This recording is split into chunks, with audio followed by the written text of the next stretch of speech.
میں اللہ کے نبی صلی اللہ علیہ وسلم نے فرمایا قرب قیامت کی ایک علامت یہ ہے کہ لوگ زمین میں دھنسیں گے۔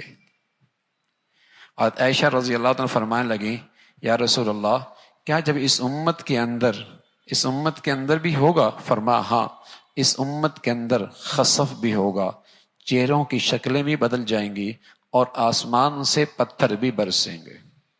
پہلی امتوں میں تو یہ تھا کہ پوری امت اس عذاب میں شریک تھی، لیکن اس امت میں پوری امت پہ نہیں ہوگا، انفرادی علاقے، محفلیں، بعض جگہیں، بعض مقامات زمین میں دھنس جائیں گے، شکلیں ان کی مسخ ہو جائیں گی اور آسمان سے پتھر ہوں گے۔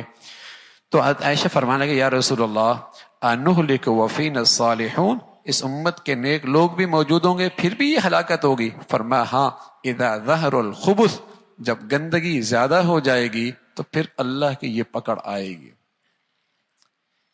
پھر رسول اللہ صلی اللہ علیہ وسلم نے اپنی زبان میں بتایا کہ یہ خسف کب ہوگا، زمین میں دھنسنا قرب قیامت میں کن گناہوں پر ہوگا؟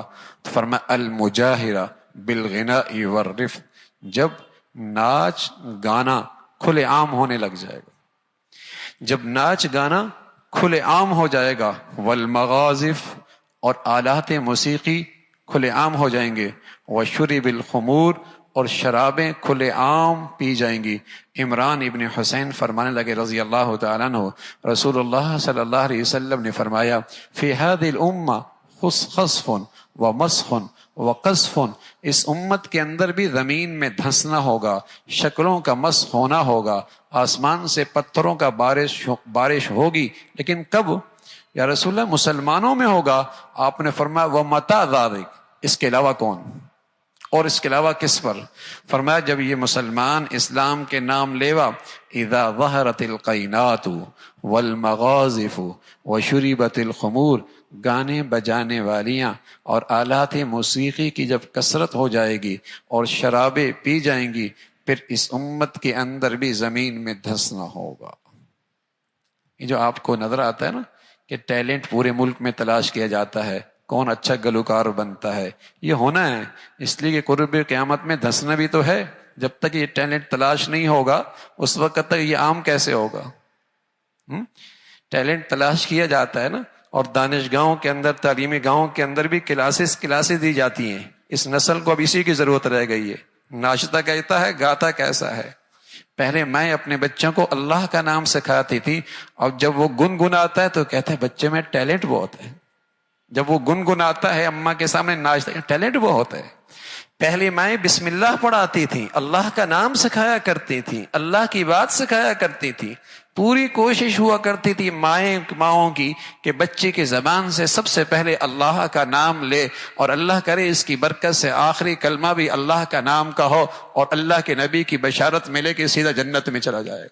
لیکن اب کیا ہے مائیں بچوں کو جب سینے سے لگاتی، چھاتی سے لگاتی تو ان کی تربیت کرتی تھی، حسبی ربی جل اللہ ما فی قلبی غیر اللہ نور محمد صلی اللہ لا الہ الا اللہ لا الہ الا اللہ، دودھ پلا رہی ہوتی اور ان کے کانوں پہ ہاتھ رکھ کے انہیں یوں لوریاں دے رہی ہوتی، اور ان کے زبان سے یہ الفاظ ہوتے تھے تاکہ بچے کے دل کی دنیا میں یہ چیزیں نقش ہو جائیں، اور جب وہ زبان کھولے تو اللہ کا نام لے، زبان کھولے تو اللہ کا نام لے، اللہ کا نام لے۔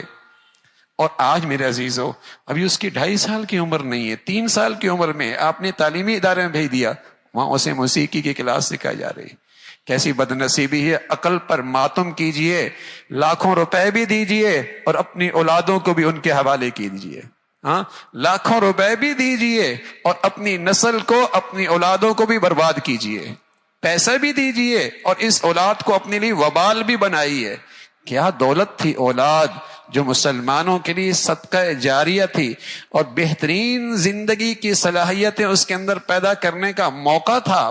کیا بڑی دولت تھی کہ مسلمان اس میں سرمایہ کاری کرتا، اپنے وسائل لگاتا، اپنی صلاحیتیں لگاتا، اپنی توجہ دیتا، تاکہ اس سرمایہ کاری سے ایسی چیز بنے کہ کھربوں سال کی زندگی میں اس کے لیے صدقہ جاریہ بنے، اور دنیا کے چند ٹکوں کی خاطر اس کی آخرت بھی برباد کرتا ہے اور اپنی بھی آخرت برباد کرتا ہے، اپنی بھی آخرت برباد کرتا ہے۔ تو رسول اللہ صلی اللہ علیہ وسلم نے فرمایا اس امت میں خسف ہوگا جب آلات موسیقی اور گانا بجانا اور ناچنا عام ہو جائے۔ شریف گھرانوں کی عورتیں، ہاں شریف گھرانوں کی شادیاں، وہاں بھی اسٹیج اب سجتا ہے، جہاں ان کی نسلوں میں کبھی تصور بھی نہیں تھا کہ ان کی شادیوں کے اندر بھی اسٹیج پہ یہ سب کچھ ہوگا، لیکن ہو رہا، یہ سب کچھ ہو رہا ہے اور آگے بڑھتا چلا جا رہا ہے۔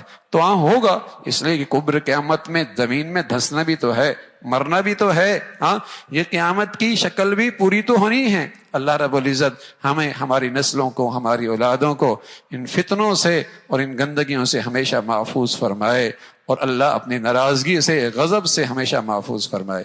اللہ عمل کی توفیق نصیب۔